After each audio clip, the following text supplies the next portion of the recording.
হচ্ছে।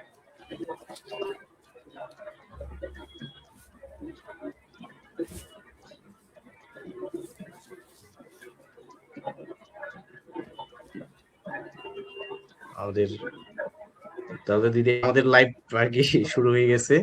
তা আমরা দাদা শুরু করি নাকি দিদি আমাদের মেইন পর্বটা?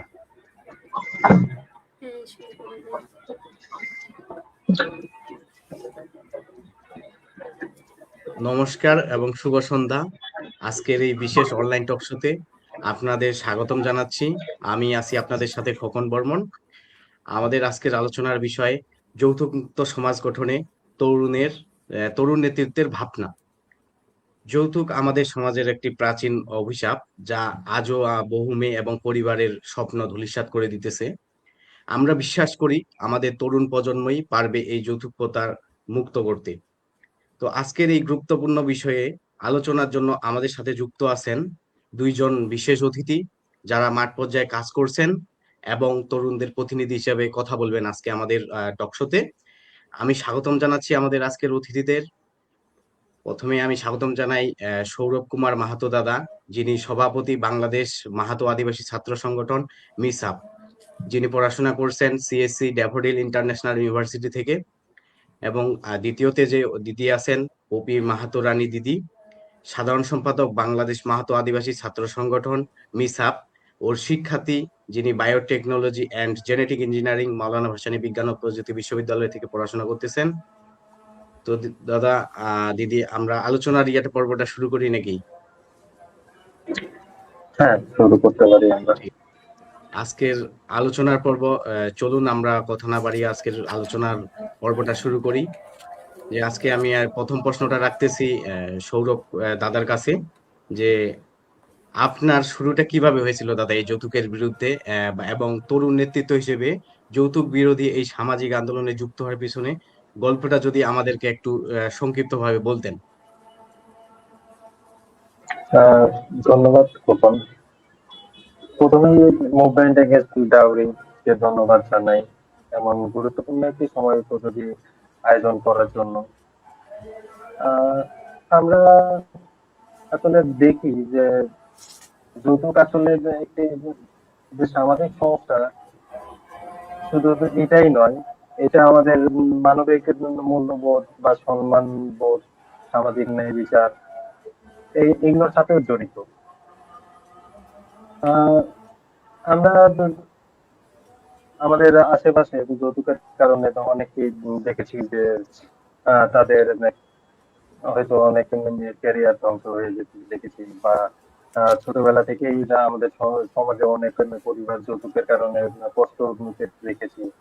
কোথাও দেখা গেছে যে মেয়ের পরিবার ঋণের বোঝায় ভেঙে পড়ছে, বা কোথাও কিন্তু শুধুমাত্র যৌতুকের চাপের কারণে একটি মেয়ের শিক্ষা বন্ধ হয়ে যাচ্ছে, বা একটি মেয়ে তার যে স্বপ্ন সেই স্বপ্নটা নষ্ট হয়ে যাচ্ছে শুধুমাত্র যৌতুকের কারণে।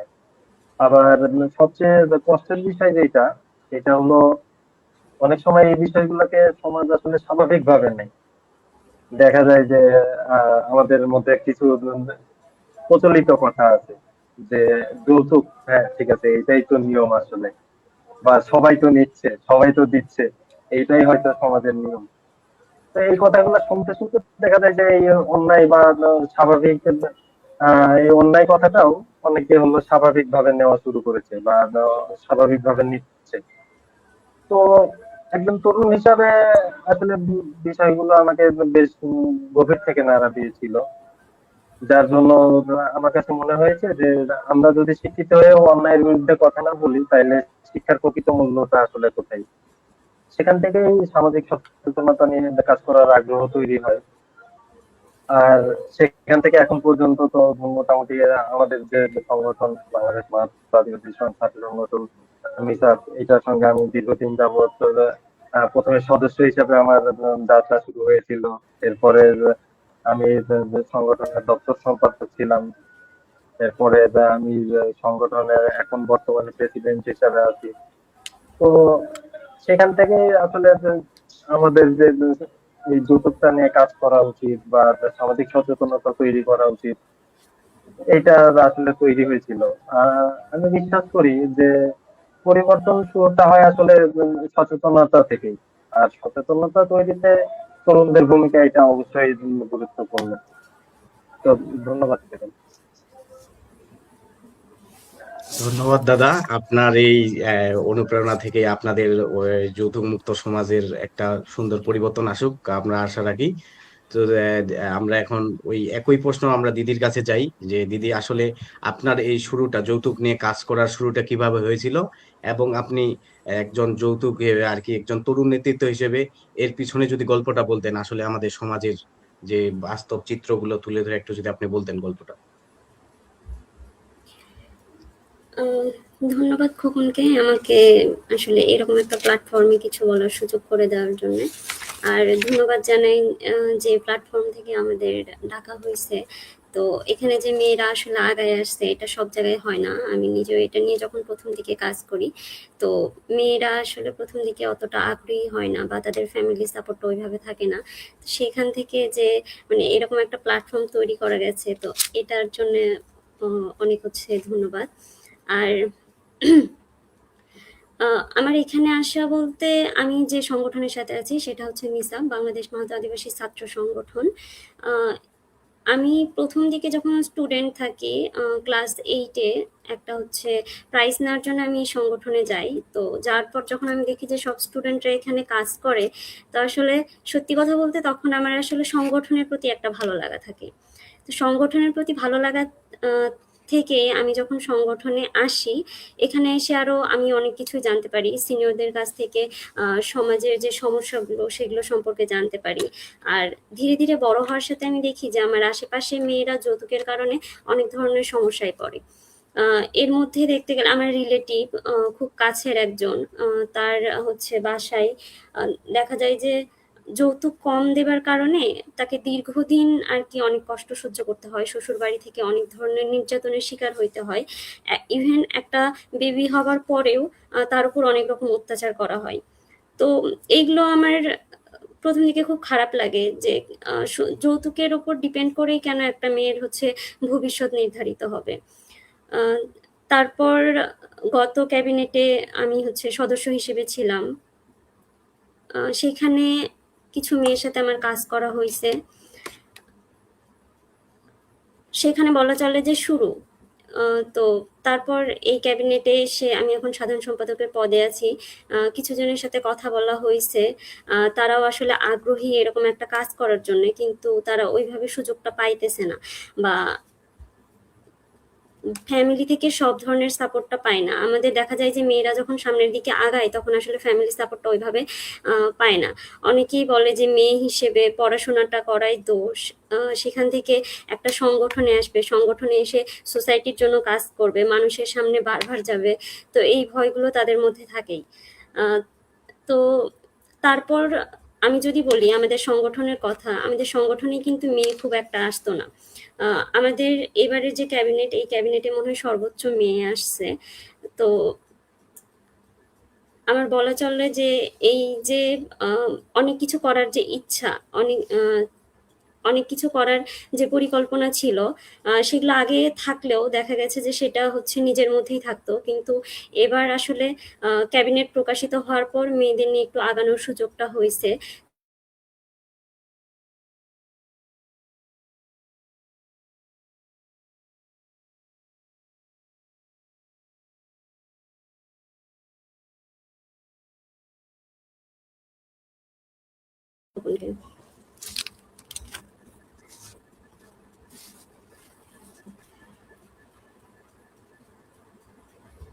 শোনা যায়?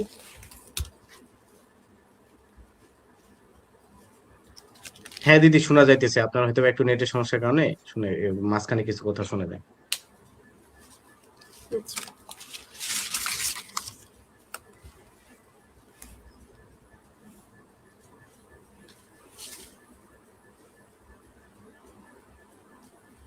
হ্যাঁ দিদি, আপনার কি প্রশ্ন শেষ হয়েছে দিদি?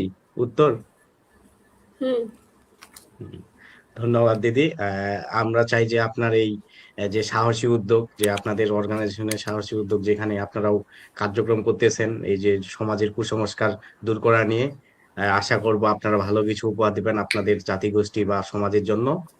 তো দিদি, আমরা দ্বিতীয় প্রশ্ন সৌরভ দাদার কাছে যাই, যে এই যে দীর্ঘদিন ধরে যে আমাদের একটা যৌতুকে যে কুসংস্কার একটা চলে আসে, তো এই কুসংস্কার বিরুদ্ধে আমরা এখন দেখি যে অনলাইনে অফলাইনে অনেক তরুণ প্রজন্ম কথা বলা শুরু করছে, যে এই যে একটা পরিবর্তনের যে একটা ইতিবাচক আকাঙ্ক্ষা তরুণদের মধ্যে, তো এই বিষয়টাকে আপনারা কিভাবে বিশ্লেষণ করে দেখতেছেন?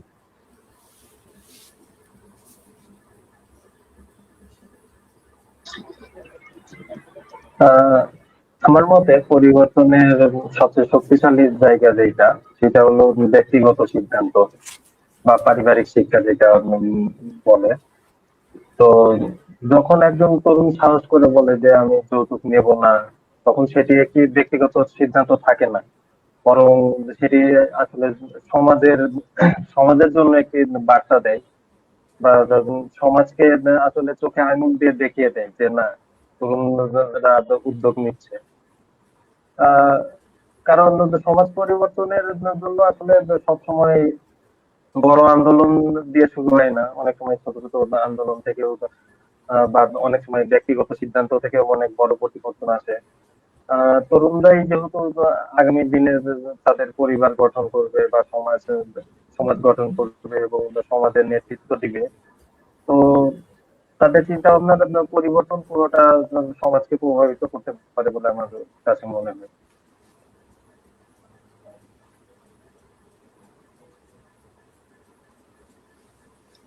তো ধন্যবাদ দাদা। আপনারা এরপরে আমরা আর কি দ্বিতীয় প্রশ্নটা আমরা দিদির কাছে যাই, যে আমাদের দিদি দিদি দিদি আপনি কি শুনতে পাইতেছেন? হ্যাঁ, শোনা যায়। হ্যাঁ দিদি, এই যে আমরা যে আপনার পরবর্তী প্রশ্নটা আপনাকে করি, যে যৌতুকমুক্ত সমাজ গঠনে তরুণদের ভাবনাকে আপনি কোন জায়গা থেকে সবচেয়ে বেশি কার্যকর মনে করেন বর্তমান সময়ে? আচ্ছা, এখন আসলে এই ক্ষেত্রে আমাদের একটু ভেবে দেখতে হবে যে যৌতুকটা আসলে নেয় কেন? তো আমাদের যে নিয়ম, সেই নিয়মে দেখা যায় যে একটা মেয়ের আসলে বাবার সম্পত্তির ওপর কোনো অধিকার থাকে না। তো সেই ক্ষেত্রে দেখা যায় যে যেই পরিবারে ছেলে হয় সেখানে মেয়েদের আসলে পৈতৃক সম্পত্তির উপর কোনো অধিকার থাকে না। তো অনেকেই এটাকে মনে করে যে আহ, জন্মের পর একটা ছেলে যেমন তার বাবার সম্পত্তির অধিকারী হয়, ঠিক তেমনি মেয়েরা যেমন পায় না, এটা হচ্ছে যৌতুক স্বরূপ আর কি কিছুটা তাদের পাওয়ার অধিকার আছে। এই চিন্তা ভাবনা থেকে অনেকে আহ, যৌতুকটাকে আর কি সাপোর্ট করে। তবে বর্তমানে দেখা যায় যে অনেকেই আসলে এইটা বিশ্বাস করে না, বা এই চিন্তা ভাবনাকে সাপোর্ট করে না। এখন বর্তমানে যদি বলি যে ইতিবাচক যে চিন্তা ভাবনা আসলে কতটুকু হয়েছে, আমি যদি আমাদের ইতিহাস দেখি, তাহলে আমাদের দিকে যেটা ছিল যে আগে ছিল পণ প্রথা, যেখানে বিয়ের সময় মেয়ের ফ্যামিলিকে টাকা দিয়ে তারপর বিয়ে করা হইতো। আর যেটা এখন যৌতুকে পরিণত হয়েছে, অর্থাৎ মেয়ের পরিবার টাকা দিয়ে মেয়েকে বিয়ে দেয়। তো তারপর আমি যখন ছোট ছিলাম তখন যৌতুকের পরিমাণটা কম ছিল, এখন যেটা ধীরে ধীরে অনেক বেশি হয়েছে। এখন তোমাদের ওইদিকে যে যৌতুকের কথাটা শুনছি যে তোমাদের ওইদিকে 20 লাখ বা তার উপরে হইতে পারে, আমাদের এদিকে এত টাকা না হইলেও দেখা গেছে যে 5-6 লাখ পর্যন্ত গেছে। তো আমি ছোটবেলায় যেটা দেখতাম যে আমার নিজের রিলেটিভের যেখানে 50,000 টাকা দিয়ে বিয়ে হইতেছে, সেখানে এখন আসলে 5 লাখে 5 লাখ 6-7 লাখ মানে টোটাল খরচ পড়ে যাইতেছে। তো আসলে ইতিবাচক কতটুকু পরিবর্তন হইতেছে, মানে এটা যদি দেখতে যাই যে এটা আরো বৃদ্ধি পাইতেছে, মানে পরিমাণটা বৃদ্ধি পাইতেছে। তবে হ্যাঁ, কিছু কিছু সচেতন নাগরিক আছে যারা বা এখন সুশিক্ষিত হইতেছে, তাদের মধ্যে একটা পরিবর্তন দেখা যাইতেছে। কিন্তু তারপরও আসলে আমি ওইভাবে দেখতে পাই না যে এখনো অতটা ভালোভাবে কার্যকর হইতেছে।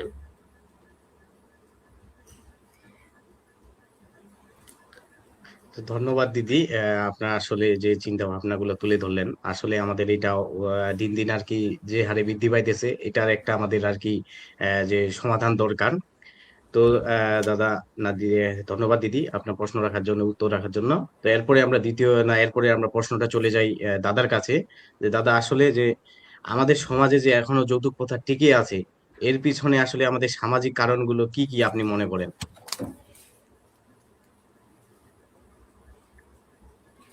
আহ আমাদের সমাজে যে এখনো যৌতুক প্রথা টিকে আছে, এর পিছনে আসলে আমি যেগুলো কারণ মনে করি, আমার মতে এর পিছনে বেশ কিছু বড় কারণ আছে। প্রথমত আমাদের সমাজে বা আমাদের সমাজ এখনো পুরুষতান্ত্রিক মন মানসিকতা পোষণ করে বেশি। অনেক পরিবার মনে করে যে ছেলের শিক্ষাগত যোগ্যতা বা চাকরির বিনিময়ে কিছু পাওয়াটা স্বাভাবিক। এটা আসলে মানে খুবই কি বলবো, এটা তো মোটামুটি এখন হয়ে গেছে, মানে ছেলের পরিবারের কাছে এটা হয়ে গেছে এখন চিরন্তন সত্য টাইপের একটা বাক্য, যে সূর্য যেমন প্রতিদিন ওঠে তেমনি হলো যে একটা ছেলে যদি চাকরি বাকরি করে তাইলে তার জন্য যে কিছু পাওয়াই যায় বা তাকে বিয়ে দেওয়ার বিনিময়ে কিছু পাওয়াই যায়। আহ তো এটা একটা বড় কারণ। এরপরে দ্বিতীয় আর একটা কারণের তথ্য যদি আমি বলি, তাইলে হলো সামাজিক মর্যাদার ভুল ধারণা রয়েছে আমাদের সমাজে। অনেকে মনে করে যে যৌতুক বেশি পাওয়া মানে আসলে বেশি সম্মান। বা আমি যদি হ্যাঁ ভাই। আমাদের এই দিক বা হলো তোমাদের উত্তর উত্তরবঙ্গে অর্থাৎ পঞ্চগড়, ঠাকুরগাঁও, কুড়িগ্রাম এইদিকে আমার যতটা ফ্রেন্ড আছে বা যত জন আছে তাদের কাছ থেকে যতটা আমি জানতে পেরেছি আর কি, যে কেউ যদি একদম যৌতুক না নেওয়ার উদ্যোগ নেই যে না আমি যৌতুক নিব না, আমাদের এদিকেও সেম কাজটাই মোটামুটি এখন চলে আসতেছে বা এখন শুরু হইতেছে, যে মনে করতেছে যে না আমি যৌতুক নিব না। দেখা যায় যে এই ক্ষেত্রে হলো মানে সমাজের লোকজন বলতেছে ছেলে যৌতুক ছাড়া বিয়ে করতেছে, ওর মধ্যে বোধহয় কোনো একটা সমস্যা আছে বা ওর মধ্যে বোধহয় একটা ঝামেলা হ্যাঁ ভাই, আছে, বা ছেলে এইটা কেন হচ্ছে। তাছাড়া যৌতুক ছাড়া বিয়ে করবে, অবশ্যই ওর মধ্যে সমস্যা আছে, এই জন্যই সে হলো যৌতুকটা নিতে চাচ্ছে না। আবার মেয়ের মানে এখন শুধু যে ছেলের পরিবারকে দোষ দিব এটা না, আসলে এই দোষটা আমি মেয়ের পরিবারকেও দিব। যখন দেখা যায় যে হলো আহ একটা ছেলে যৌতুক ছাড়া বিয়ে করতে যাচ্ছে, মেয়ের পরিবার তখন মানে এই ধারণাটা কিন্তু রাখতেছে সমানভাবে, যে ছেলে যৌতুক চাচ্ছে না তাইলে কি ছেলে আমার কাছে কিছু লুকায় বিয়ে করতে চাচ্ছে। মানে যৌতুক জিনিসটা যে আসলে খারাপ এইটা কিন্তু সবার মধ্যে এখন আর নাই। তো দেখা যাচ্ছে যে হলো যে মেয়ের পরিবারও আসলে আমি মনে করব যে যৌতুক দেওয়ার জন্য দায়ী। নেওয়ার জন্য যেমন ছেলের পরিবার দায়ী, তেমনি মেয়ের পরিবারও যৌতুক দেওয়ার জন্য দায়ী। তৃতীয় যে তৃতীয় যে কারণটা আমি আসলে মনে করি, এই ক্ষেত্রে সামাজিক চাপও একটা বড় কারণ হইতে পারে। যেটা হুম বললাম আর হুম। কি, যে আমি যদি যৌতুক না নেই আমার সমাজের লোকজন আমাকে কি বলবে, বা আমি যদি কম যৌতুক নেই তাইলে আমার সমাজের লোকজনের কাছে আমি আসলে মুখ দেখাইতে পারবো না বা কথা বলতে পারবো না। এটাও আসলে একটা বড় কারণ হইতে পারে। এছাড়া বাংলাদেশের আইনে আসলে যৌতুক বিরোধী তো অনেক আইন আছে, কিন্তু সঠিকভাবে যে আইনটা প্রয়োগ হবে বা সচেতনতা যে তৈরি যে হবে, আমাদের দেশে এই আইনটা আছে, আপনারা যদি যৌতুক নেন তাহলে এই আইনের আশ্রয়ে মেয়ের পরিবার নিতে পারবে, বা আপনারা যদি যৌতুক দেন তাহলে এই সমস্যাটা হইতে পারে। এই যে আমাদের মধ্যে যে সচেতনতার ঘাটতি, এটাও আরেকটা বড় সমস্যা, বড় কারণ বলে আমি মনে করি। আহ যৌতুক আসলে মূলত মানবিক মূল্যবোধের সংকটের একটি প্রতিফলন। তো যৌতুক আগেও ছিল এখনো থাকবে, এই ধারণাটা যদি আমরা তরুণ সমাজ যদি এটা বন্ধ করতে পারি তাইলে আমার মনে হয় যে যৌতুকটা বন্ধ হইতে পারে।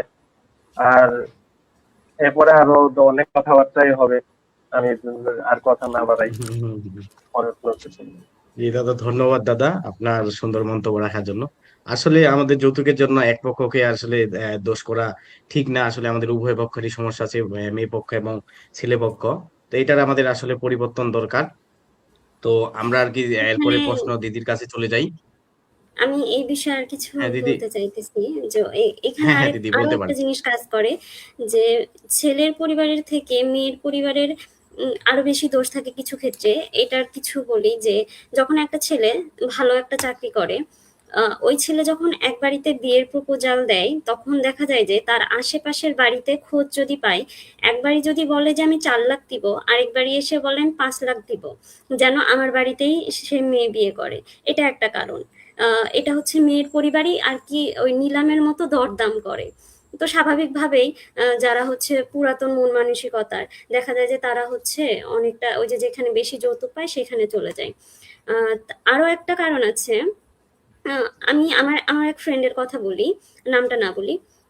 সে কোনো একটা রিলেশনে ছিল।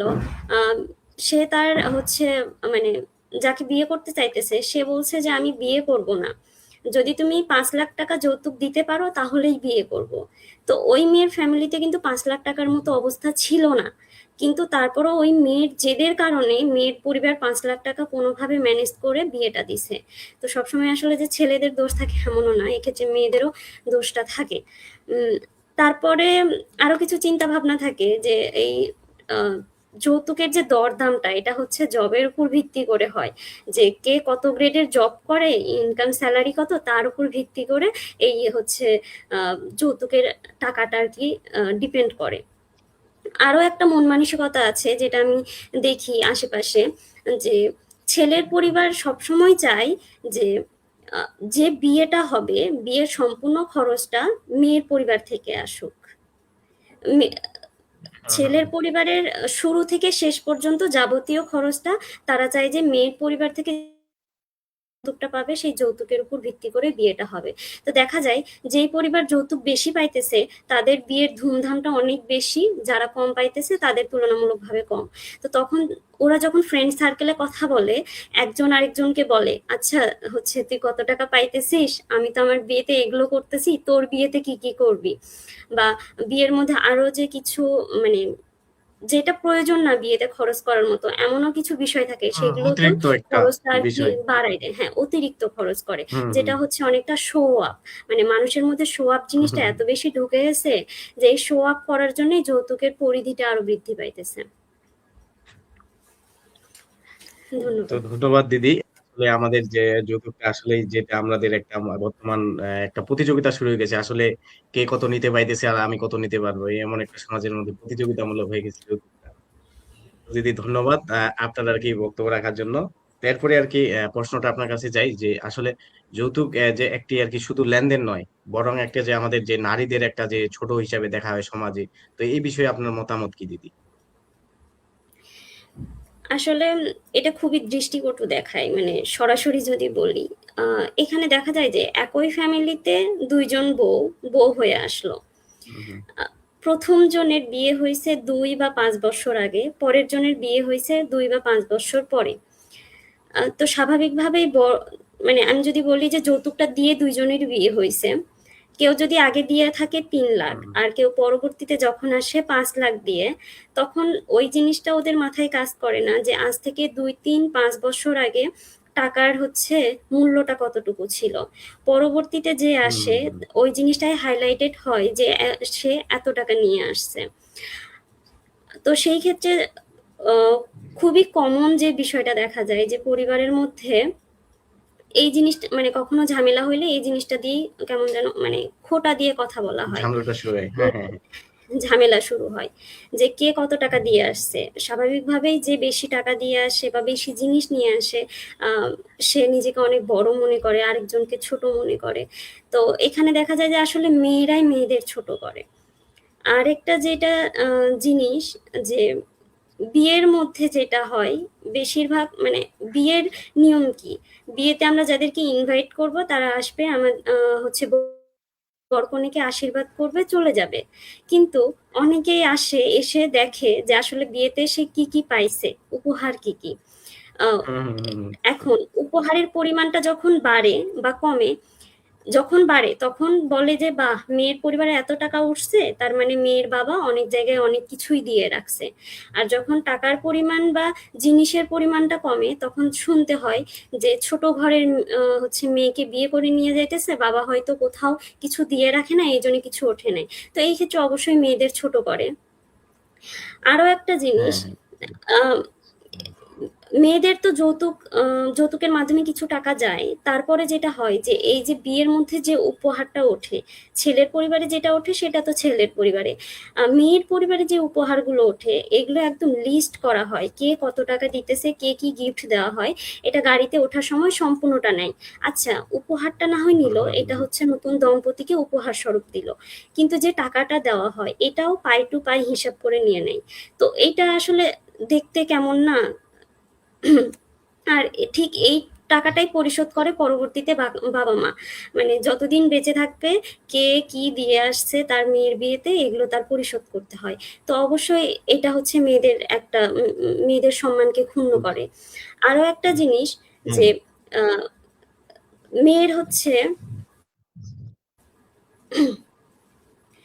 সং- সংসার করার ক্ষেত্রে আরো কিছু জিনিস দেখা যায় যে একটা মেয়ের পরিবার থেকে যে গিফটগুলো দেওয়া হয় ওইগুলোই ওই মেয়ে ব্যবহার করে।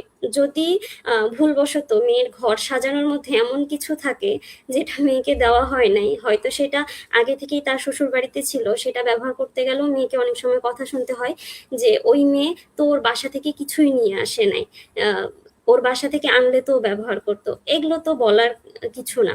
একটা মেয়ে নতুন একটা ফ্যামিলিতে যাবে, খুব স্বাভাবিকভাবে ওই ফ্যামিলির সবাইকে যদি আপন করে নেয়, তাহলে সেই পরিবারের সবকিছুই মানে জিনিসপত্র থেকে শুরু করে মানুষজনকেও তো আপন ভাবতে হবে। যদি ওনারা মনে করে যে হচ্ছে শুধু আহ, সম্পর্কের দিক থেকে সবাইকে আপন করে নিবে, কিন্তু অন্য কিছুতে তার কোনো অধিকার নাই, তো একটা মেয়ের তো এখানে জেলখানার মতো মনে হবে, তার কোনো স্বাধীনতা নাই। তো এখানে একটা মেয়েকে অবশ্যই অসম্মান করা হয়। আর তারপর হচ্ছে রেঞ্জের উপর ভিত্তি করে, এটা তো বললাম অন্যান্য সম্পর্কের সাথে, রেঞ্জের উপর ভিত্তি করে আসলে এটা শ্বশুর শাশুড়িরাও অনেক সময় দেখে যে একই পরিবারের দুইটা বউকে, খুব কম পরিবারে আছে সমানভাবে ট্রিট করা হয়, বেশিরভাগ ক্ষেত্রেই কম বেশি করে ট্রিট করা হয়। তো আসলে এটা হচ্ছে খুবই দৃষ্টিকটু লাগে। আর এটা অনেকটাই হচ্ছে যৌতুকের উপর ডিপেন্ড করে হয়। তো ধন্যবাদ দিদি আপনার মন্তব্য রাখার জন্য, সুন্দরভাবে আর কি সবকিছু তুলে ধরার জন্য। তো এর পরবর্তীতে আমরা আর কি প্রশ্নটা চলে যাই দাদার কাছে। তো দাদা আসলে যে আমাদের যে একটা কথা আছে না যে আর কি, দাদা প্রশ্নতে চলে যায় যে দাদা আসলে প্রশ্নটা এমন যে আমরা ভাবি যে মেয়েগুলো শিক্ষিত হইলে তাদের আর কি যে বিয়ের সময় যৌতুক দিতে হয় না। তো কিন্তু এখন দেখা যায় যে আসলে যৌতুক, মেয়ে যতই শিক্ষিত হোক না কেন তারপরও বিয়ের সময় একটা যৌতুকের প্রচলন চলেই আসে যে মেয়ে যদি চাকরি করে তবু বিয়ের ক্ষেত্রে বরকে আর কি বড় ডিমান্ডের আর কি যৌতুক দিতে হয় টাকা। তো এইটা আপনি কিভাবে দেখেন দাদা?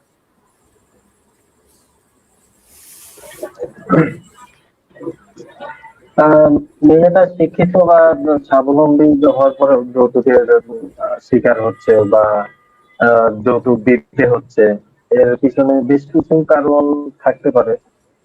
যেমন প্রথম যে কারণটা আমি একটু আগেও তো কথায় বলেছি যে হলো আমাদের মধ্যে আসলে একটা ট্রেন্ড চালু হয়ে গেছে, বা আমাদের মধ্যে আসলে এটা যে অন্যায়, এই অন্যায় শব্দটা উঠে গেছে। যৌতুক দেওয়া বা যৌতুক নেওয়া যে অন্যায়, এটা আসলে যে এখন মানুষ মানে জেনারেলাইজ করে ফেলছে যে হ্যাঁ, ও যৌতুক দিচ্ছে, আমি হলো নিলাম, বা আমার দেখা দেখি আরেকজন দিচ্ছে আরেকজন নিচ্ছে। এইভাবে আসলে সমাজে চলতে চলতে যৌতুক জিনিসটাকে কেউ আর এখন অন্যায় বলে মনে করছে না। এটা একটা এটা একটা বড় কারণ হইতে পারে যে হলো এখনকার যে শিক্ষিত নারী বা স্বাবলম্বী নারী, আহ, তারাও আসলে যৌতুক দিয়েই তাদের বিয়ে করতে হচ্ছে, বা যৌতুক দেওয়ার পরেও তাদের আহ, মানে দেখা যাচ্ছে যে আসলে বিয়েতে অনেক ডিফিকাল্টিস আসতেছে। আবার পপি একটা কথা বললো যে হলো অনেক ক্ষেত্রে মানে তারা বাধ্য হয় দিতে। যেমন পপি যে কথাটা বললো যে হলো তাদের তো প্রেম করে বিয়ে, বা তাদের হলো রিলেশনে বিয়ে ছিল, তারপরেও তো মানে ছেলে চাইলো যে হলো হ্যাঁ আমি বিয়ে করবো না যদি না তুমি আমাকে হলো এত টাকা দাও। তো মেয়েও তো শিক্ষিত, মেয়েও তো কিছুদিন পরে স্বাবলম্বী হবে, তাইলে কেন মানে ছেলেকে দিতে হচ্ছে? তো এই ক্ষেত্রে আসলে অনেক ক্ষেত্রে মেয়েরাও দায়ী, অনেক ক্ষেত্রে ছেলেরাও দায়ী। এটা আসলে উভয় পক্ষই দায়ী যে তারা স্বাবলম্বী হওয়ার পরেও তারা আসলে সচেতন হতে পারছে না, তারা তাদের মধ্যে সচেতনতা নিয়ে নিয়ে আসতে পারতেছে না। যার জন্য তারা যথেষ্ট শিক্ষিত হোক, যথেষ্ট স্বাবলম্বী হোক, আহ, তারা এই যৌতুক প্রথার শিকার হচ্ছে। আবার এখন মানে আমরা যেটা দেখি যে আমাদের মধ্যে এখন আর ওই অ্যারেঞ্জ ম্যারেজ বা পারিবারিক ভাবে যে বিয়েটা, এটা কিন্তু অনেকটাই হ্রাস পাইছে বা অনেকটাই কমে গেছে। তো সেই ক্ষেত্রে দেখা যায় যে হলো আগে যখন অ্যারেঞ্জ ম্যারেজ হইতো, তখন দেখা যাইতো যে হলো আমার বাবা হলো কথা বলে রাখছে তার সঙ্গে যে হ্যাঁ এইভাবে এইভাবে বিয়ে হবে, বিয়ে পার হয়ে যাচ্ছে বা বিয়ে পার হয়ে গেছে, কোনো ঝামেলা নাই। কিন্তু এখন লাভ ম্যারেজ হওয়ার পরে দেখা যায় যে হলো আহ একটা মেয়েরও অনেক চাহিদা থাকে, বা একটা মেয়েও চায় যে হলো না আমি শ্বশুর বাড়িতে যাবো, আমি এই জিনিসপত্র গুলো নিয়ে যাব। বা একটা ছেলে আসলে আহ, যতদিন তার সঙ্গে একটা সম্পর্কে থাকে বা একটা ইয়েতে থাকে, তো দেখা যায় যে ততদিন পর্যন্ত একটা ছেলে ওই মেয়েটাকে আহ বলতে থাকে বা তাদের মধ্যে এই ধরনের আলোচনায় চলতে থাকে যে হ্যাঁ আমরা কিন্তু বিয়ে করব, আমরা বিয়ে করে কিন্তু এই কাজটা করব, তোমার তোমার তো এটা ভালো লাগে, তোমার কিন্তু এই জিনিসটা দিতে হবে, বা তোমার কিন্তু এই জিনিসটা নিয়ে আসতে হবে, আমার বাড়িতে কিন্তু এই জিনিসটা নাই। এখন আমাদের তো প্রেমের বিয়ে, আমরা না, এখন যদি আমি বাড়িতে বলি যে হ্যাঁ আমার বউয়ের এই জিনিসটা লাগবে, বিষয়টা কেমন দেখা যায়, এর থেকে ভালো না তুমি হলো তোমার বাড়ি থেকে নিয়ে আসো। তো এগুলাও আসলে একটা বড় কারণ হইতে পারে যে হলো যে শিক্ষিত বা স্বাবলম্বী হওয়ার পরেও নারীরা যে যৌতুকের শিকারটা হচ্ছে, এটাও একটা বড় কারণ হইতে পারে। তো ধন্যবাদ দাদা আপনার আর কি মন্তব্য রাখার জন্য। আসলে আমাদের যে বিষয়গুলো দেখা যায়, এই যে শিক্ষিত অনেকজনই বলে সমাজে, বিশেষ করে গ্রাম অঞ্চলে মানুষ, যে আসলে মেয়েদের আমরা শিক্ষিত করতেছি, দেখা যায় যে যারা চাকরিজীবী মেয়ে হয়, শিক্ষিত করে স্বাবলম্বী হয়, তাদেরও কিন্তু বিয়ের সময় যৌতুক দিতে লাগে। তো সেজন্য আমরা আর কি মেয়েদেরকে পড়ালেখা করে লাভটা কি হইতেছে, যৌতুক তো আমাদের তবু দিতে হইতেছে। তো অনেক ক্ষেত্রে দেখা যায় এখন এমন যে পড়ালেখার যে পিছনে যে অর্থটা ব্যয় করা হয়, তো তারা ভাবে যে এই পড়ালেখার পিছনে এই অর্থটা ব্যয় না করে আমরা এটা তাদের বিয়ের জন্য আর কি যৌতুক আমরা জমা করি বা জমায় রাখি, তা বিয়েতে পরবর্তীতে কাজে লাগবে। এই যে একটা মনে করেন যে মেয়েদেরকে শিক্ষার দিক থেকে একটা পিছায় আনা হয় যৌতুকের কারণে। তো ধন্যবাদ দাদা আপনার মন্তব্য রাখার জন্য, সুন্দর আর কি।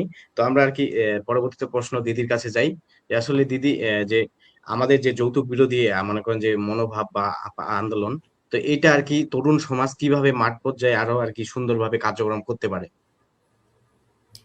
আচ্ছা, আম, আমাদের সমস্যাটা আসলে ভেবে দেখতে হবে যে সমস্যাটা কোথায়। এখন হুম, মোটামুটি যারা যুব সমাজ বলা চলে, তাদের মাথার মধ্যে একটা জিনিস গেঁথে গেছে যে আমি যৌতুক নিব কি নিব না। তাদের মেন্টালিটি থেকে এই জিনিসটা সরানোটা অনেকটাই কঠিন, কারণ ওরা হচ্ছে ছোট থেকে বিশ্বাস করতে করতে বড় হয়ে গেছে। তো এই ক্ষেত্রে আমরা যদি টার্গেট করতে পারি ছোটদের, সেই ক্ষেত্রে কিন্তু আমাদের সহজ হয়। তো হাই স্কুল লেভেল বা কলেজ পর্যায়ে আমাদের এলাকার যে সকল টিচাররা আছে, আমরা যদি তাদের সাথে কথা বলি যে তাদের পড়াশোনার পাশাপাশি ক্লাসে যদি এই নিয়ে আলোচনা করতে পারে, তাহলে স্কুল পর্যায়ে বা কলেজ পর্যায়ে স্টুডেন্টদের মাথায় এই জিনিসটা আসবে যে আসলেই যৌতুকটা নিয়ে ভাবা দরকার। আর যৌতুকটা যে আসলে একটা খারাপ জিনিস, এই জিনিসটা যদি টিচারদের মাধ্যমে স্টুডেন্টরা সহজে বুঝতে পারে, তাহলে ওটা দীর্ঘস্থায়ী হয়। খুব স্বাভাবিকভাবে আমরা টিচারদের কাছ থেকে যেগুলো শুনে আসি, সেগুলো কিন্তু আমাদের উপর বেশি প্রভাব পড়ে। আর তাছাড়াও সংগঠনগুলো তো অবশ্যই প্রভাব ফেলে। তো সেই ক্ষেত্রে যদি হাই স্কুল পড়ুয়া বা কলেজ পড়ুয়া স্টুডেন্টদের সাথে যোগাযোগের একটা ব্যবস্থা গড়ে ওঠে, সেটা প্রত্যেকটা গ্রাম হোক, মানে যতটুকু সম্ভব প্রত্যেকটা গ্রামে যদি যাওয়া যায়, উঠান বৈঠক করা যায়, তাদের সাথে কথা বলা যায়, তাহলে আরো ভালো হয়। কারণ আহ, যারা বড় হয়ে গেছে, ওই গণ্ডির বাইরে চলে গেছে, আসলে বিভিন্ন শহরে পড়াশোনার অবস্থায় আছে, তাদেরকে এক গণ্ডিতে আনা আসলেই কঠিন, বা সেও যে আমাদের কথাগুলো শুনবে এমন নাও হইতে হুম, পারে। আরো কিছু জিনিস করা যাইতে পারে যে কার্টুন, কার্টুনটা কিন্তু সেটা ছোট থেকে বড় আমরা সবাই দেখি। কার্টুনের মাধ্যমে অনেক নৈতিক শিক্ষাও দেওয়া হয়। ওই কার্টুন যদি প্রফেশনালি কোনো সংগঠন যদি উদ্যোগ নেয় যে তাদের সংগঠন থেকে কোনো কার্টুন প্রচারের যদি কোনো ব্যবস্থা করে, বা হচ্ছে কোনো নাটক প্রচার নিজেদের মধ্যে, সেটা হচ্ছে মঞ্চ নাটকও হইতে পারে, বা সবকিছু মিলে যে বাস্তবধর্মী কিছু নাটকগুলো হয় এইভাবেও যদি তৈরি করতে পারে, তো এই নাটকগুলো দেখা যাবে যে ওই সমাজের সবার কাছেই যাওয়া সম্ভব। তো সেই ক্ষেত্রেও এটা আমাদের হচ্ছে কার্যকর হইতে পারে।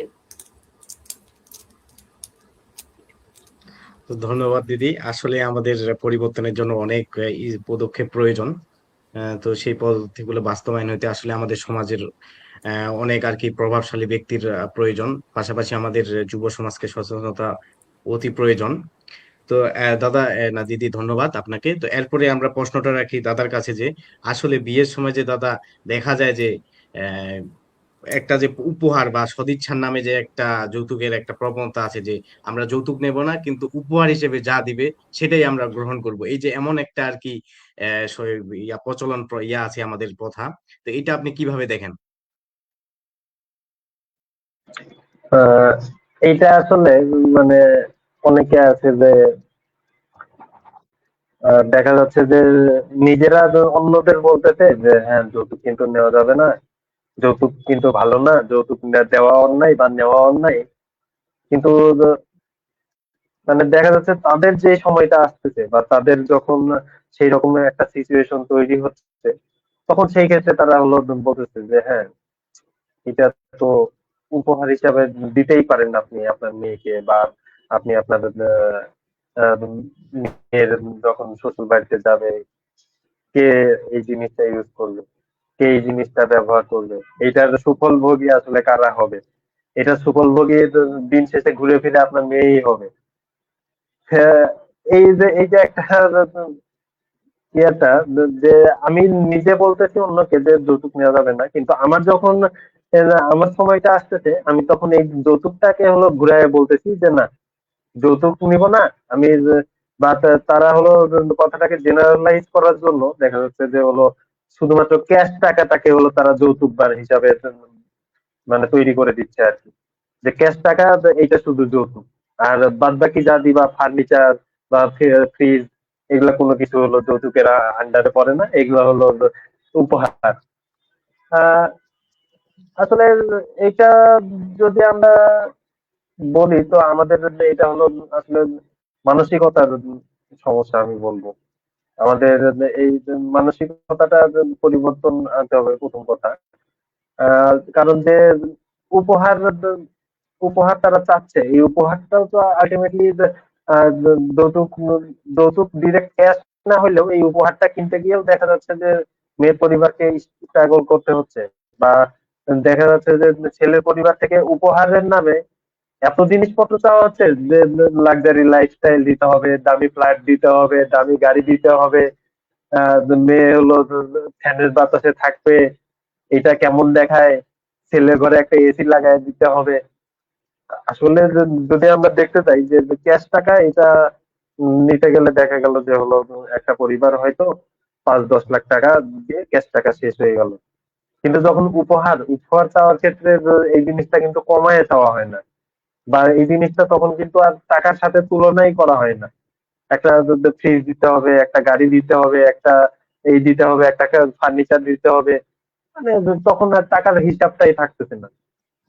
তো এটা আসলে মেয়ের পরিবারকে যেমন চাপের মুখে ফেলে, তেমন তাদেরকে বাধ্য হইতে হয় যে তাদের কোনো একটা সম্পদের ক্ষতি করে আহ ওই উপহারটা কিনতে হবে, বা ওই উপহারটা কেনার জন্য তারা বাধ্য হয় অনেকটা, যে এই উপহার কেনার ইয়েতে যে আমার জামাই সে তো চাকরি করে এখনো অফিসে যাবে, তাকে তো আমার একটা যদি আমি কার না কিনে দিই তাহলে বিষয়টা কেমন দেখা যায়, সে অফিসে গিয়ে মুখ দেখাইতে পারবে না, এইটার জন্য সে কিনে দিচ্ছে। আবার জামাই পক্ষ থেকে বা বর পক্ষ থেকে কিন্তু এই জিনিসটা চাওয়া হচ্ছে, যার জন্য তাদের মধ্যে এই ভাবনাটা আসতেছে যে হলো এটা হলো আমাদের কিনে দেওয়া উচিত। তো আমার কাছে যেটা মনে হয় এই উপহার জিনিসটাও আসলে বন্ধ হওয়া উচিত।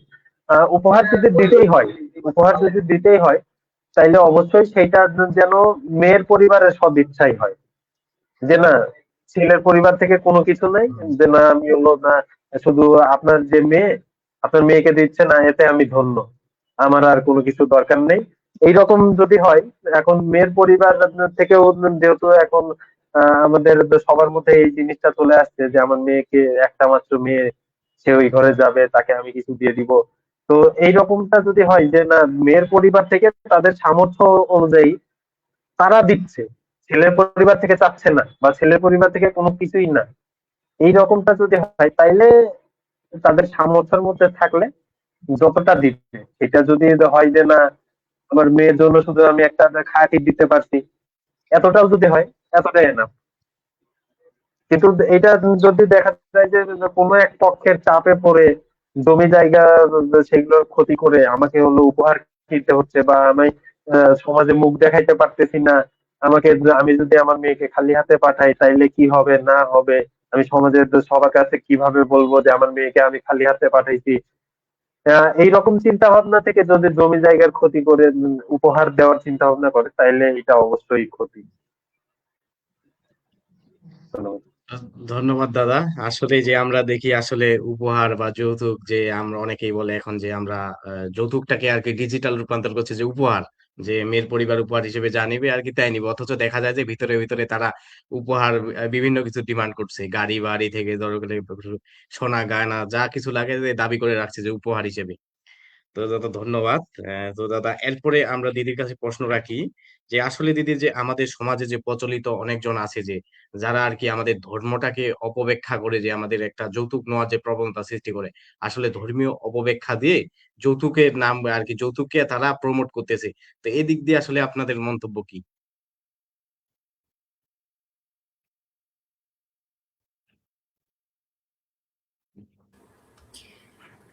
ধর্মীয় ব্যাখ্যা দিয়ে মানে এটা যদি একটা এক্সাম্পল দিতা তাহলে ভালো হইতো।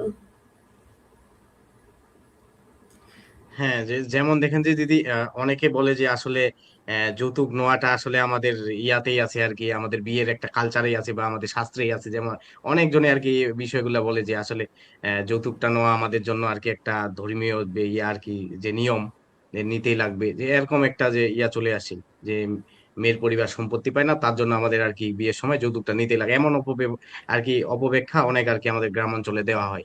তো এই দিক দিয়ে আসলে আপনাদের মন্তব্য কি? আসলে শাস্ত্রে তো আমাদের ধর্মীয়তে কোনোখানে লেখা লেখা নাই যে বিয়ের সময় মেয়ের পরিবার থেকে এত টাকা নিতে হবে, এত টাকার জন্য বিয়ে হবে না, যে এমন আর কি বিষয়গুলো, আপনার মন্তব্য কি? আচ্ছা, ধর্মীয় দিক থেকে যদি কেউ কোনো কথা বলে তাহলে আমি অবশ্যই বলবো যে আগে সে নিজের ধর্মটাকে ভালোভাবে জানুক। আমাদের ধর্মীয় দিক থেকে দেখতে গেলে মেয়েদের যথেষ্ট সম্মান দেওয়া হয়। আজকে যদি দেবী দুর্গার কথা বলি তাহলে যে শক্তির আরাধনা করে সেটা হচ্ছে মা দুর্গা, সেও একজন নারী। এখানে ধন সম্পত্তির দেবী হিসেবেও যাকে পূজা করা হয় সেও একজন নারী। ইভেন জ্ঞানের দেবী হিসেবেও যাকে পূজা করা হয় সেও একজন নারী। তো ধর্মীয় দিক থেকে অবশ্যই মেয়েরা কোনো পণ্য না যে মেয়েদের বিয়ের সময় তাকে হচ্ছে যৌতুক দিয়ে তারপরে বিয়ে বসতে হবে। আর ধর্মীয় দিক থেকে যদি কেউ কথা বলে একটা জিনিস, যে যদি নারী না থাকে তাহলে অবশ্যই সৃষ্টি তার পরবর্তী প্রজন্ম পাবে না। তো সেখানে ধর্মীয় দিকটা যারা তুলে ধরে, মানে তুলে বলে যে আসলে যৌতুকটা ধর্মের অঙ্গ, তাদের আমি এটাই বলবো যে তারা ধর্মীয় রেফারেন্সটা দেখ, তারা কোথায় পাইছে, তারপর কথা বলতে আসুক। আসলে বর্তমানে দেখতে গেলে দেখা যায় যে ধর্মটাকে ধারণ করার থেকে ধর্ম চর্চা করার মানুষ অনেক বেশি। তাও ধর্ম চর্চাটা যদি গ্রন্থীয় হইতো, গ্রন্থগতভাবে, সেটা মেনে নেওয়া যায়। তো বেশিরভাগটাই হয় যে নিজের মন গড়া আর কিছুটা হচ্ছে মানুষের কাছ থেকে শোনা। তো অবশ্যই বলবো যে যারা এই ধরনের কথা বলে তাদেরকে আমাদের সাথে সাথে উত্তর দেওয়া উচিত। তারা ধর্মীয় শাস্ত্রটা ভালোভাবে জেনে এসে আমাদের সাথে কথা বলুক। আর প্রথার কথা যদি বলি, প্রথা আসলে পরিবর্তনশীল।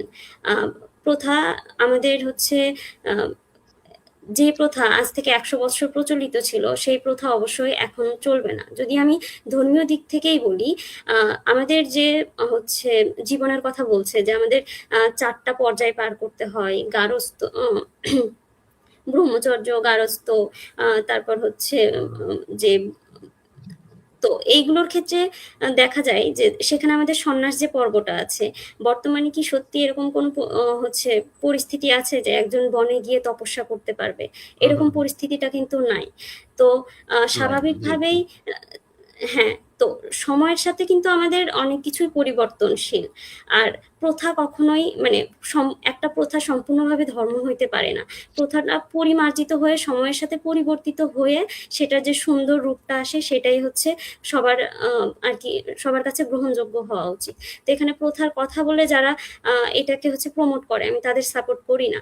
আরো একটা জিনিস যদি প্রথার কথা বলি, আগে আমি কিন্তু শুরুতে এই কথাটা বলছি যে আমাদের মধ্যে যে প্রচলনটা ছিল আগে কিন্তু কিন্তু পণ প্রথা ছিল।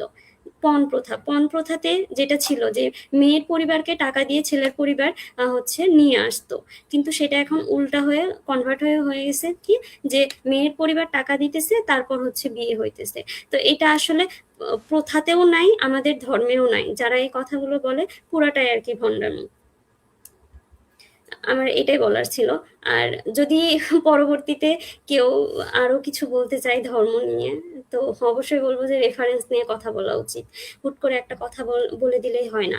কারণ আসলে আমাদের ধর্মে মেয়েদেরকে যথেষ্ট সম্মান দেওয়া হয়েছে, দেবীর আসনে পূজা করা হয়েছে। তো সেখানে আমি মনে করি না যে যৌতুকের কারণে একটা মেয়ে নির্যাতিত হইতেছে আর সেটা আমাদের ধর্মগ্রন্থে লেখা থাকবে যে এটা লিগ্যাল, তোমরা হচ্ছে যৌতুক নিয়ে বিয়ে করো। ধন্যবাদ খোকনকে।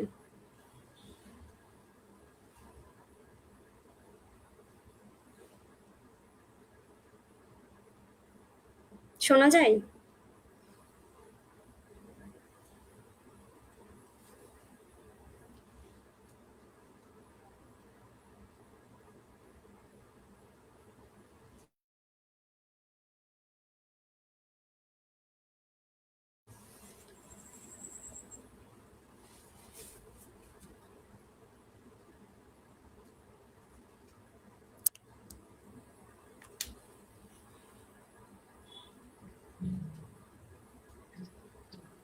তো দুঃখিত দিদি, আমার আর কি বিদ্যুৎ চলে গেছে, তো সেই জন্য।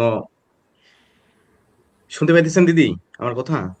হ্যাঁ, হ্যাঁ, শোনা যায়। আমার কথা কি শোনা গেছে হ্যাঁ শেষ যে দিদি, পর্যন্ত?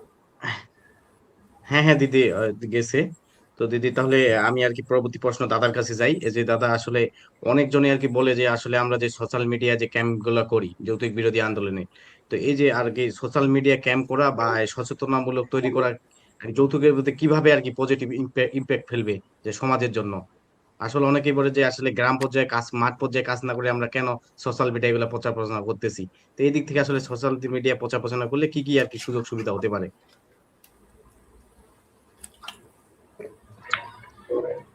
সোশ্যাল মিডিয়ার কথা যদি বলি, এখন সোশ্যাল মিডিয়াটা অনেকটা আমাদের জীবনটাকে দেখা গেছে অনেক ক্ষেত্রে ইজি করছে, আবার অনেক ক্ষেত্রে কিন্তু কঠিনও করে ফেলছে।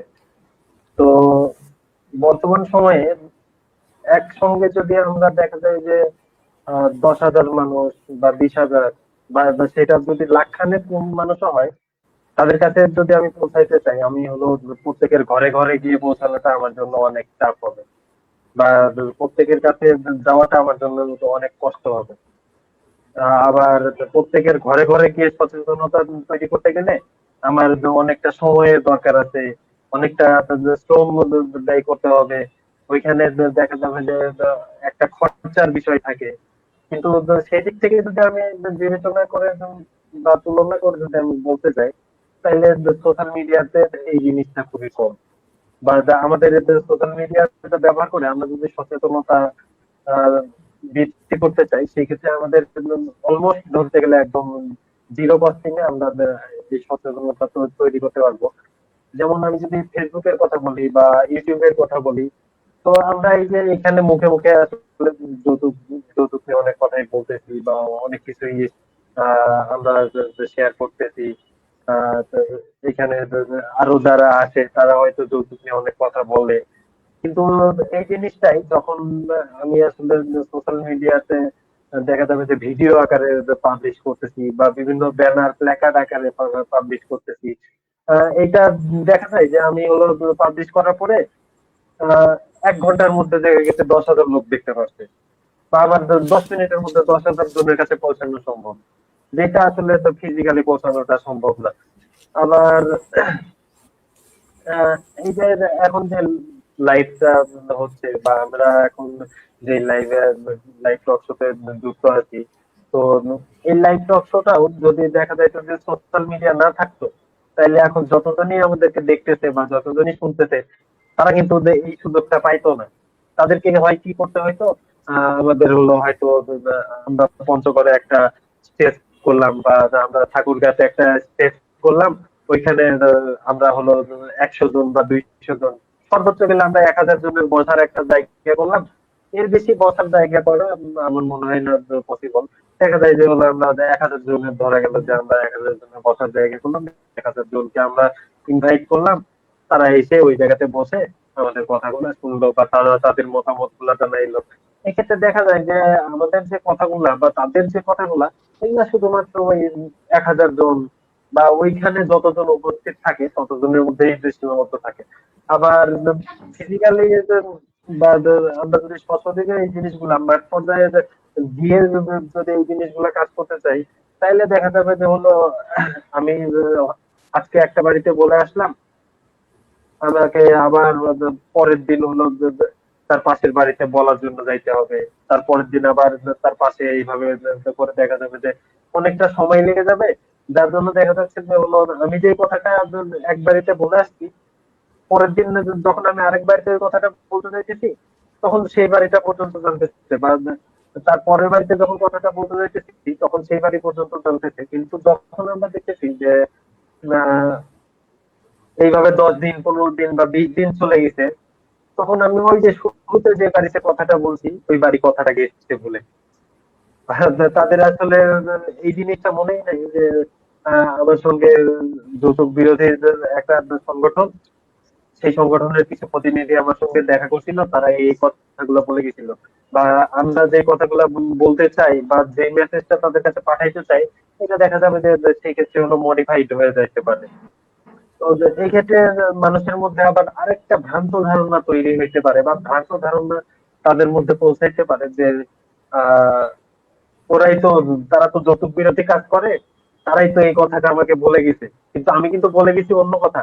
তারা মডিফাই করতে করতে করতে করতে এই যৌতুক নিয়ে আমি হয়তো বলে হুম। গেছি যৌতুক কিন্তু আইনত দণ্ডনীয়। তারা হয়তো তখন এই কথাটাকে জেনারেল মানে মডিফাই হইতে হইতে হইতে হইতে তারা আরেকজনের সঙ্গে শেয়ার করতেছে, আরেকজন আরেকজনের সঙ্গে শেয়ার করতেছে।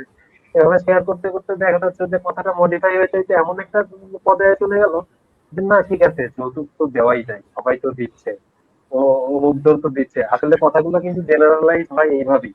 কিন্তু আমাদের এই যে আজকে যে তথ্যটা হচ্ছে, এটা তো ফেসবুকে লাইভ হচ্ছে। এই লাইভটা মোটামুটি 30 দিন পর্যন্ত একজন নির্জার চাইলেই দেখতে পারবে।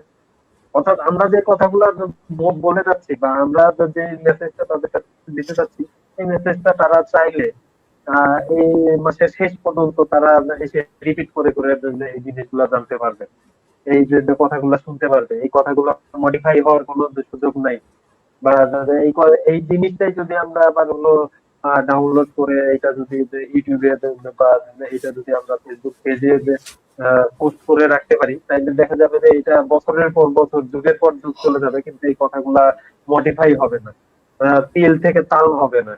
যৌতুক যে অন্যায়, এই অন্যায় থেকে এইটা নেওয়া যায়, এই পর্যায়ে আসবে না। তো এই জায়গা থেকে আমি মনে করি যে আসলে সোশ্যাল মিডিয়া অত্যন্ত কার্যকর একটা মেথড হইতে পারে আমাদের এই মেসেজ গুলা মানুষের কাছে পৌঁছানোর জন্য, বা তাদের কাছে আমাদের যে এই ইউনিকনেস বা আমাদের যে কথাগুলো যাতে ইউনিক থাকে, অথবা আমাদের মেসেজ গুলো যাতে ইউনিক থাকে, এই এই বৈশিষ্ট্যটা বজায় রাখার জন্য সোশ্যাল মিডিয়া আমার কাছে মনে হয় যে খুবই গুরুত্বপূর্ণ একটা ভূমিকা রাখছে।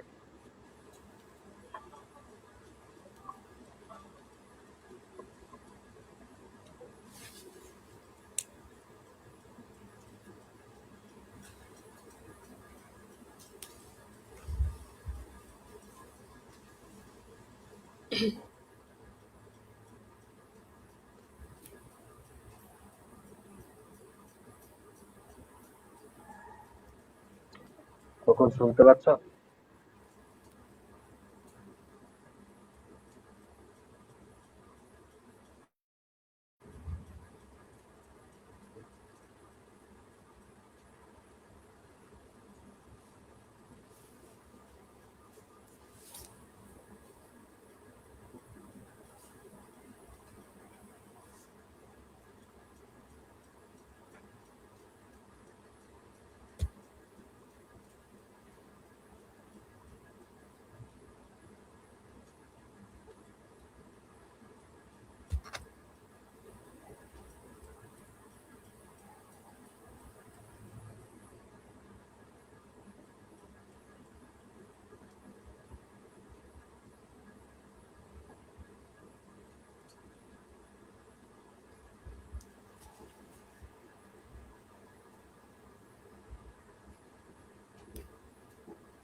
দুঃখিত সবাইকে। খোকনের একটু সমস্যার কারণে ওকে চলে যেতে হইছে। ওর আসার চেষ্টা করতেছে। তো এ পর্যায়ে আমি আসলে সৌরভের কথার সাথে আরো কিছু কথা এড করতে চাই যে আসলে আমাদের সোশ্যাল মিডিয়াটা আরো কতভাবে কাজ করতে পারে।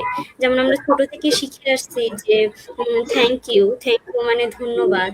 আহ, তো এই কথাটা কিন্তু আমাদের মুখস্থ করার জন্য অবশ্যই কোনো গ্রামাটিক্যাল শিখতে হয়নি, আমরা এটা শুনতে শুনতে শিখে আসছি। তো প্রথম দিকে আমরা যৌতুক নিয়ে কথা বললেই যে সেটা সবাই শুনবে এমন নাও হইতে পারে। এটা আসলে কয়েকবার এটা সম্পর্কে জানতে, শিখতে বা শুনতে শুনতে একটা পর্যায়ে গিয়ে তার মধ্যে একটা পজিটিভ থিঙ্কিং তৈরি হইতে পারে।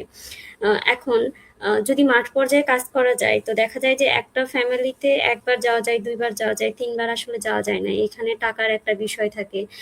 তারপর যাওয়া আসার কস্ট থাকে। তো সবকিছু মিলে আসলে অসুবিধা হয়। কিন্তু বর্তমান যদি ফেসবুক বা অন্য কোনো সোশ্যাল মিডিয়ার মাধ্যমে একই পোস্টটা তারা বারবার ফেসবুকে পায়, তো সেই ক্ষেত্রে কিন্তু তাদের কাছে এই জিনিসটা বারবার পৌঁছাবে।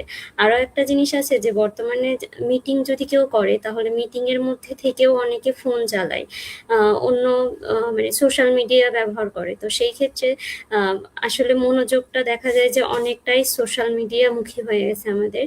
তো এই ক্ষেত্রে আসলে সোশ্যাল মিডিয়াটা একটা ভালো প্ল্যাটফর্ম হিসেবে কাজ করতে পারে।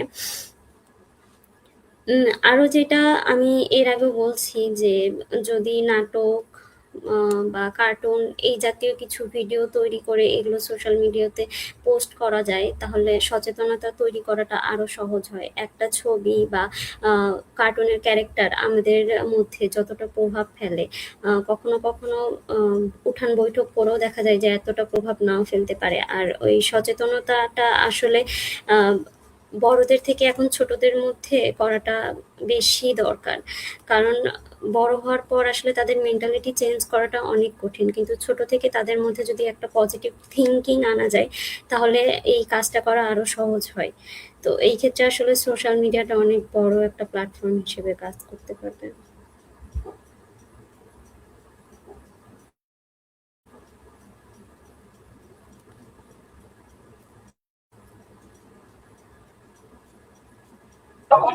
আচ্ছা, কখন আস্তে আস্তে আমরা আরেকটু মানে আলোচনা করি।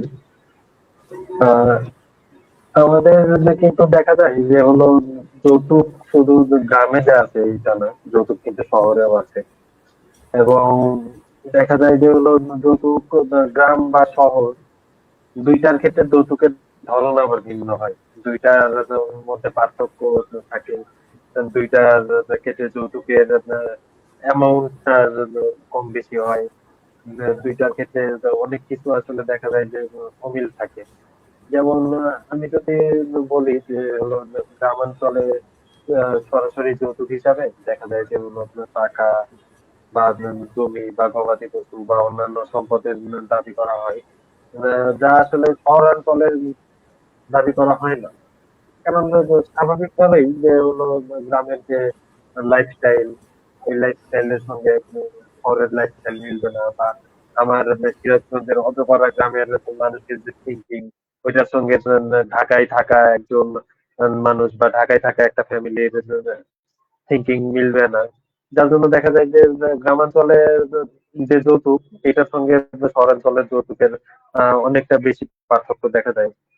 যদি আমি একটু কিছু এক্সাম্পল দিয়ে বলি যে হলো আমাদের গ্রামাঞ্চলে সচরাচর যৌতুক হিসাবে চাওয়া হয় যে হয় ক্যাশ টাকা, এর সঙ্গে চাইলে কিছু জমি চাইতে পারে, গবাদি পশু বা অন্যান্য আরো বেশ কিছু জিনিসপত্র থাকে যেগুলা আসলে তারা চাইতে পারে। বা গ্রামে আসলে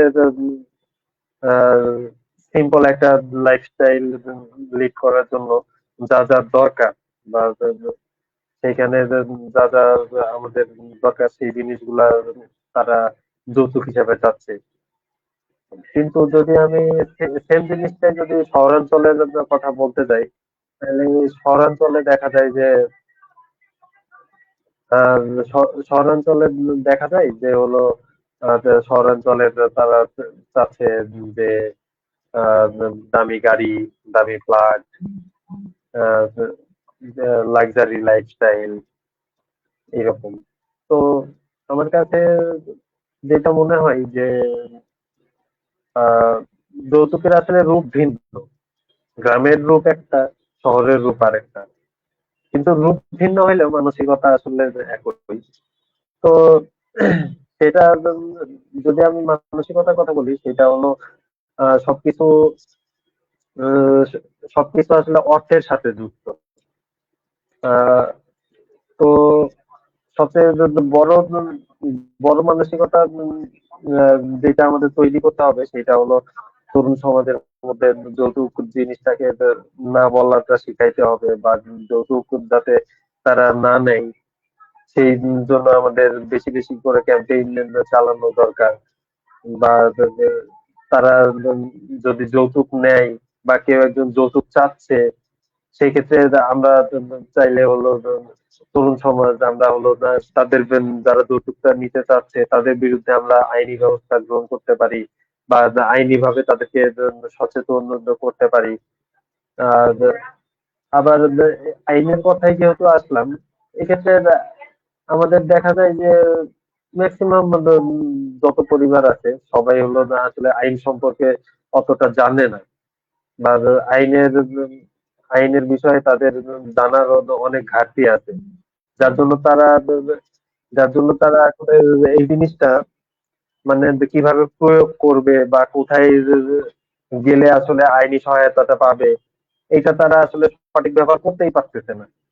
তো আমাদের আরো একটা কাজ আমরা করতে পারি যে আইনি বিভিন্ন আইন আসলে কি বলতেছে বাংলাদেশের আইন, যে আমরা কিভাবে যৌতুক কেউ একজন নিচ্ছে সেইটাকে কিভাবে আটকাবো, আমরা আমরা বাংলাদেশ সরকারের কাছ থেকে কিভাবে সহযোগিতা পাবো, বা কি করলে আসলে আমি আইনি ভাবে যৌতুকটাকে একদম শেষ করতে পারবো।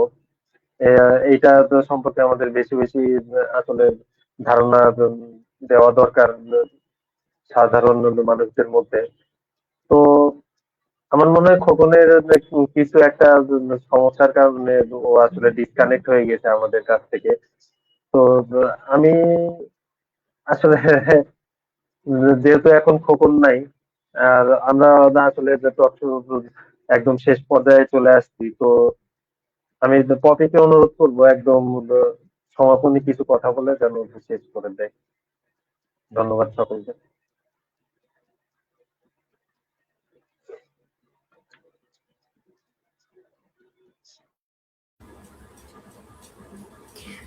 ধন্যবাদ সৌরভকে। আসলে আমরা যে বিষয়টা নিয়ে কথা বলতেছি সেটা হচ্ছে যৌতুক। এটা অনেক সেন্সিটিভ একটা বিষয়, এটার উপর ডিপেন্ড করে অনেক মেয়ের আসলে বাঁচা মরা বিষয়টা নির্ভর করে। তো শুরুতে একটা কথা বলি যে বিয়ে একটা হচ্ছে সামাজিক বন্ধন, একটা ধর্মীয় বন্ধন বা একটা পবিত্র বন্ধন।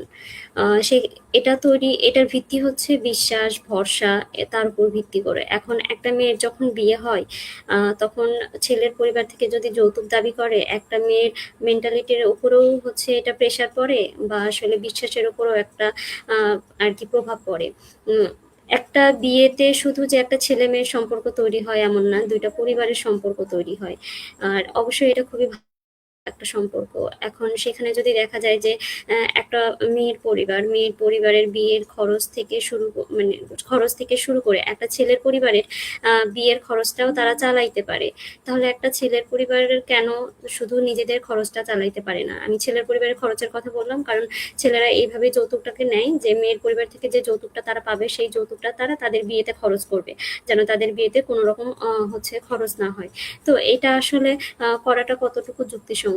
একটা সম্পর্ক তৈরি হবে ভালো কিছু মুহূর্ত দিয়ে, কিন্তু সেই ক্ষেত্রে যদি একটা মেয়ের পরিবারকে চিন্তা করতে হয় যে আমি আমার মেয়েকে এত কিছু দিব, কোথা থেকে দিব, তো সেই ক্ষেত্রে অবশ্যই তার গরু থাকুক বা হচ্ছে জমি থাকুক, কোনো কিছু ক্ষতি করেই তার মেয়েকে আসলে শ্বশুর বাড়ি পাঠায়। তো এই ক্ষেত্রে দুইটা পরিবারের সম্পর্কটাও এতটা মজবুত হয় না, আর ওই মেয়ের প্রথম থেকেই তার শ্বশুর বাড়ির প্রতি একটা বিরূপ চিন্তা ভাবনা তৈরি হবে। আরো একটা জিনিস দেখা যায় যে আমাদের মধ্যে যে হচ্ছে শ্বশুর সরি শাশুড়ি বৌমার যে সমস্যাটা তৈরি হয়, এটারও কিন্তু অনেকটা কারণ থাকে, যে হচ্ছে যৌতুক। যৌতুক কম দিলে শ্বশুর বাড়ি থেকে কথা শুনতে হয়, আবার যৌতুক বেশি দিলেও সেই মেয়ে ওই পরিবারে গিয়ে অনেক সময় দেখা যায় যে বেশি বলে যে হচ্ছে আমি আমার বাবার বাড়ি থেকে এটা নিয়ে আসছি। তো সেই ক্ষেত্রে দেখা যায় যে একটা উদ্ধততা তৈরি হয় তার মধ্যে। তো এটা কিন্তু সমস্যার কারণ, পারিবারিক সমস্যার একটা কারণ হয়ে দাঁড়ায়। তো আসলে যৌতুকের অনেকগুলো খারাপ দিক আছে। তো আমি সবার কাছে এটাই বলবো যে আসলে বিয়ের মতো একটা পবিত্র বন্ধন, সেটা যেন হচ্ছে ভালোভাবেই শুরু হয়। আর দুই পক্ষের খুশিতেই একটা সম্পর্ক তৈরি হওয়া উচিত। এটা কেমন সম্পর্ক যেখানে এক পরিবার কষ্ট পায়, এক পরিবার চিন্তায় থাকে কেমনে এতগুলো টাকা জোগাড় করবে।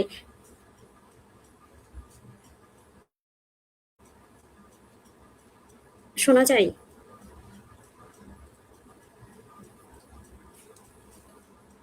হ্যাঁ, শোনা যাচ্ছে। এখন শোনা যায়? হ্যাঁ, শোনা যাচ্ছে। কন্টিনিউ আচ্ছা। কর। তো সেই ক্ষেত্রে আসলে একটা মেয়ের পরিবারে এইভাবে চাপ দিয়ে কোনো নতুন সম্পর্ক তৈরি হতে পারে না। সম্পর্কগুলো সুন্দর করার জন্য দুই পক্ষেরই সমান ভূমিকা থাকা উচিত। তো আমি অবশ্যই সবার কাছে অনুরোধ করব যে আপনারা এই বিষয়টা বিবেচনা করবেন। আর অবশ্যই ছেলে মেয়েকেও বলবো তারা যেন এই জিনিসটা বিবেচনা করে। একজন ছেলে তার স্ত্রী স্বরূপ যাকে নিয়ে আসবে, সে তার লাইফ পার্টনার, সারাটা জীবন একসাথে থাকবে সুখে দুঃখে। কিন্তু তাদের সম্পর্কের শুরুতেই যদি একটা মেয়ে এই চাপ নিয়ে আসে যে তার বাবা কেমনে এই টাকাটা ম্যানেজ করছে, তার বাবার মুখের এই যে কষ্টটা দেখে যদি সে শ্বশুর বাড়িতে আসে, তাহলে ওই যে বলে না যে হচ্ছে মেয়ে শ্বশুর বাড়িতে এসে তার শ্বশুর শাশুড়িকে হচ্ছে বাবা মার চোখে দেখতে পারে না, এটা সমস্যা হয়। আসলে একটা মেয়ে যে তার শ্বশুর শাশুড়িকে বাবা মা হিসেবে দেখবে, সেটার পিছনে যে একটা মেয়ের শুধু দায়িত্ব থাকবে এমন না, সেই পরিবারের বাকিদেরও দায়িত্ব থাকা উচিত যে ওই মেয়েটাকে ওই পরিবারের মেয়ে হিসেবে গ্রহণ করা। তো এটা যদি শুধু ডিপেন্ড করে একটা যৌতুকের ওপর, তাহলে কিন্তু আসলে সম্পর্কটা যতই বলি যে সুন্দর করা উচিত, মানে অতটা সুন্দর হয় না। তো পরিশেষে এটাই বলবো যে যৌতুকটার কখনোই হচ্ছে ভালো দিক হইতে পারে না, যৌতুকটা অবশ্যই খারাপ দিক। সচেতনতা বৃদ্ধির জন্য যারা এগিয়ে আসছে আমি তাদেরকে অবশ্যই ধন্যবাদ জানাবো।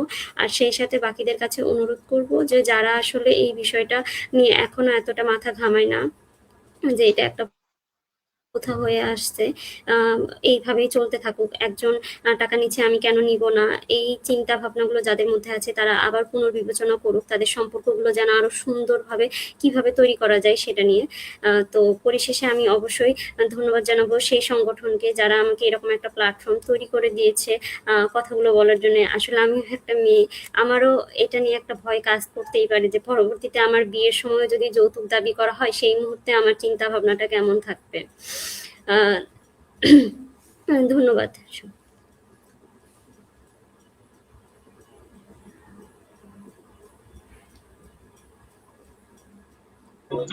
আচ্ছা, খোকন মনে হয় আমাদের সঙ্গে যুক্ত হয়েছে।